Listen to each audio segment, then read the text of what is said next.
Hey, welcome to the One Piece at a Time Distilling Institute with your host, the alchemist of Indiana's Black Forest, Alan Bishop. Hey, this channel is all about home distilling and legal distilling. If you've got questions, reach out to us in the comments below, social media, or via bishopshomegrown@gmail.com. And don't forget to check out thealchemistcabinet.com. Hey guys, back with another marathon session of question answering with the One Piece at a Time Distilling Institute. I've actually filmed this now 3 times because I kept saying, if you have ghosts, you have everything, because I was working on that podcast last night. Anyways, today we've got several viewer questions and or comments, and we're going to jump into a few of those and share those videos with you. There are, again, as always, more process videos coming. It's just, it's kind of wintertime right now. It's cold in the place that I have to ferment in.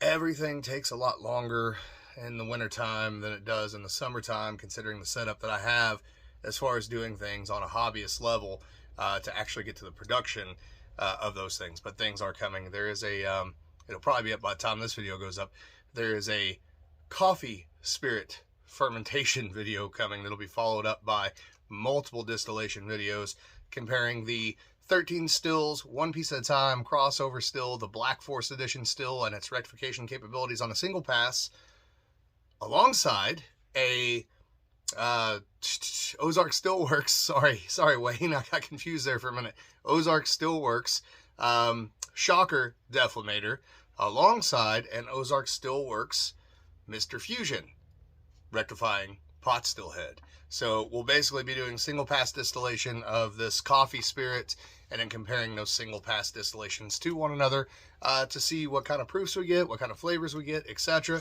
And give you guys a better overview in general of some of the rectification equipment that you'll be able to find either through 13 Stills and One Piece at a Time Distilling Institute, or through Wayne Herbert, Ozark Stillworks, and One Piece at a Time Distilling Institute in the future. So really looking forward to running that experiment and seeing what happens. I still have the cranberry mash to distill. It is crawling along, but it's getting there. And yes, I know I could put a heating pad on it, but everything in its right time and place. And to be honest with you, I'm stretched a little thin right now anyways, so not so much complaining about the fact that there was one less thing to actually try to fit into the week. So that being said, first question here from Philip Hostler. First off, thank you for running the awesome YouTube channel. You have some great content there. I've been considering getting a 3-inch whiskey helmet for my still. My current setup is limited to 110 volts, so my max power is around 1600 watts. That heating powers an 8-gallon kettle. I'm wondering if you have any insight of that, if that is underpowered to run a helmet, and would a helmet make any appreciable influence on the flavor of the product I am producing? I currently mostly make brandy, whiskey, and rum, so from a traditional method wise, my understanding is a helmet/onion is a common tool. I'd love to hear your feedback on this. Thanks, Philip. So what I'd say up front is I don't distill on electric, so I don't know jack shit about it. The only electric I've ever dealt with as far as distillation is in a oil jacket, where the element's actually in the oil jacket of Bain Marie, basically to heat up the oil, then heat up the still. As such, I could not give you any real recommendation, one way or the shape of the form, what size element you would need. However, I know there are many people who watch this channel who could give you that information. So if anybody out there can help our friend Philip to get the information he needs about the size elements that he needs for an 8-gallon still and a 3-inch whiskey helmet, basically probably one of the hot rod stills helmets that's out there, I have the 2-inch version of that, then please help him out. As far as the helmet goes, there isn't a very appreciable, in my opinion, qualitative difference between a still that has a proper helmet and one that does not. Specifically that round onion shape, or even what Wayne Herbert has done at Ozark Stillworks with the Mr. Fusion pot still helmet design, with or without the reflux condenser, guys. By the way, Wayne will build those either way that you want them. It's just that the reflux condenser is a nice addition to have if you want to raise proof and purity. But the idea behind those helmets, especially with those heavy-bodied spirits, right?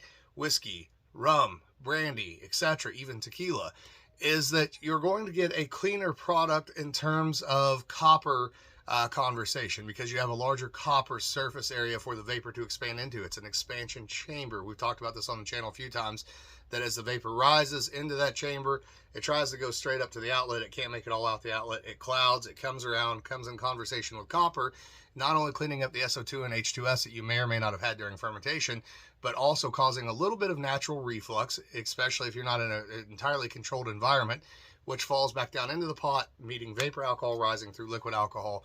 Proven purity goes up, right? So usually if I run my hot rod stills, still head, I will see a proof difference between that and, you know, one of my Appalachian style still heads of maybe 5 to 10 proof points. But I also notice that the spirit tends to be a little more light on its feet, so to speak. So there's plenty of flavor there, but I'm getting a much cleaner experience, a much more enjoyable experience as both a white spirit or as a brown spirit, because I have all that extra copper conversation, that extra copper surface area.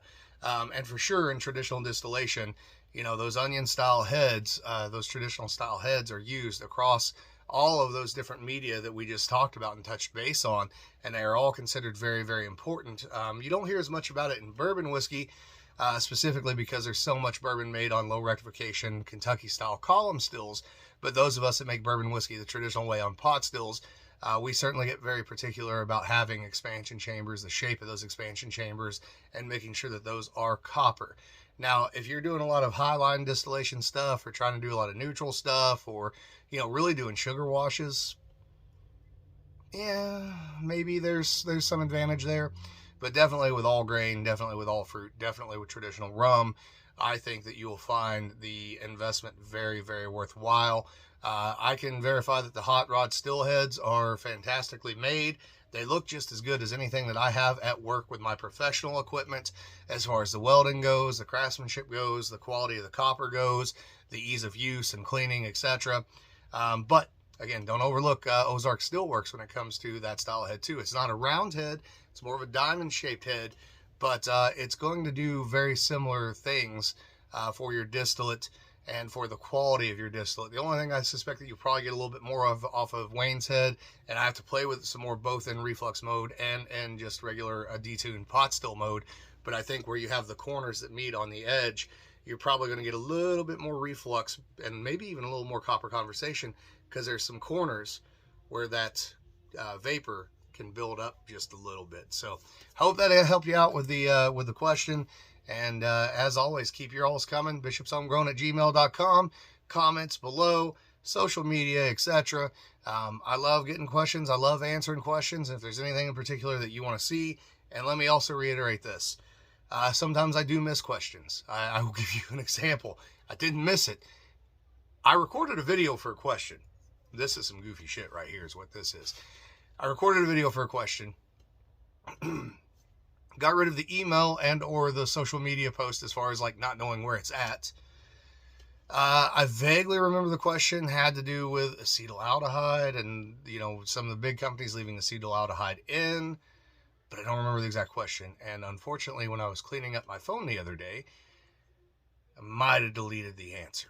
So if you're out there and you're the one that asked that question, please send it to me again, and I apologize for that. But well, I'll fuck up sometimes, right, guys? Anyways, hope you're all having a great new year so far. And hey, it looks like it's going to be a good one for us. And I am excited for what the coming days, weeks, and months will bring to my family, to my friends, and to my career, because big things are on the horizon. Mark my words. Love y'all. Later.